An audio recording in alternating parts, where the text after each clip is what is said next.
ನಮಸ್ತೆ. ಶ್ರೀ ಪರಂಜ್ಯೋತಿ ಭಗವತಿ ಭಗವಾನರ ಪವಾಡ. ನಾನು ತೆಲಂಗಾಣದ ಸರಪಕದ ಮೀನಾ. ನಾನು ಒಂದು ಸಣ್ಣ ದಿನಸಿ ಅಂಗಡಿಯನ್ನು ನಡೆಸುತ್ತಿದ್ದೇನೆ.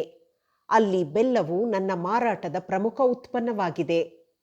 ಕೆಲವು ವರ್ಷಗಳ ಹಿಂದೆ ಪವಿತ್ರವಾದ ಸುದರ್ಶನ ಹೋಮದಲ್ಲಿ ಭಾಗವಹಿಸಿದ್ದೆ. ಆಗ ನನಗಾದ ದೈವಿಕ ಅನುಭವವು ನನ್ನ ಜೀವನೋಪಾಯವನ್ನು ಸಂಪೂರ್ಣವಾಗಿ ಪರಿವರ್ತಿಸುತ್ತದೆ ಎಂಬುದು ನನಗೆ ಸ್ವಲ್ಪವೂ ತಿಳಿದಿರಲಿಲ್ಲ. ಹೋಮದಿಂದ ಹಿಂತಿರುಗಿದ ಕ್ಷಣದಲ್ಲೇ ಒಂದು ಅದ್ಭುತ ಪವಾಡವು ಅನಾವರಣಗೊಂಡಿತು. ನನ್ನ ಬೆಲ್ಲದ ಮಾರಾಟವು ನಾನು ಊಹಿಸಲು ಸಾಧ್ಯವಾಗದಷ್ಟು ಅಸಾಧಾರಣವಾಗಿ ಮತ್ತು ಅಪಾರವಾಗಿ ಹೆಚ್ಚಾಯಿತು. ಆ ದಿನದಿಂದ ಇಂದಿನವರೆಗೂ ನನ್ನ ವ್ಯವಹಾರದಲ್ಲಿ ಹಿಂಜರಿತವೆಂಬುದು ಸಂಭವಿಸಲೇ ಇಲ್ಲ. ವರ್ಷಗಳು ಕಳೆದಂತೆ ಸ್ಪರ್ಧೆ ಹೆಚ್ಚಾದರೂ ನನ್ನ ಮಾರಾಟ ಎಂದಿಗೂ ಕುಸಿಯಲಿಲ್ಲ.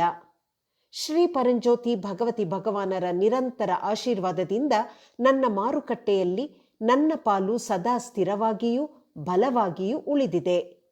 ಆ ದಿನದಿಂದ ಇಂದಿನವರೆಗೆ ನಾವು ಹೃದಯದಲ್ಲಿ ಉಕ್ಕಿ ಹರಿಯುತ್ತಿರುವ ಕೃತಜ್ಞತೆಯೊಂದಿಗೆ, ಅದು ಆಫ್ಲೈನ್ ಅಥವಾ ಆನ್ಲೈನ್ ಆಗಿರಲಿ, ಎಲ್ಲ ಹೋಮಗಳಲ್ಲಿ ನಿಯಮಿತವಾಗಿ ಭಾಗವಹಿಸುತ್ತಲೇ ಬಂದಿದ್ದೇವೆ. ಇಂದು ಶ್ರೀ ಪರಂಜ್ಯೋತಿ ಭಗವತಿ ಭಗವಾನರ ದಿವ್ಯ ಉಪಸ್ಥಿತಿಯು ಪ್ರತಿಯೊಂದು ಹೆಜ್ಜೆಯಲ್ಲೂ ನಮಗೆ ದಾರಿದೀಪದಂತೆ ಮಾರ್ಗದರ್ಶನ ನೀಡುತ್ತಿದ್ದು, ನಾವು ಶಾಂತಿಯುತ, ಆನಂದಮಯ ಮತ್ತು ಅನುಗ್ರಹದಿಂದ ತುಂಬಿದ ಜೀವನವನ್ನು ನಡೆಸುತ್ತಿದ್ದೇವೆ. ಶ್ರೀ ಪರಂಜ್ಯೋತಿ ಭಗವತಿ ಭಗವಾನರಿಗೆ ಅನಂತ ಕೃತಜ್ಞತೆಗಳು ಮತ್ತು ಅನಂತ ಕೋಟಿ ಪಾದ ಪ್ರಣಾಮಗಳು.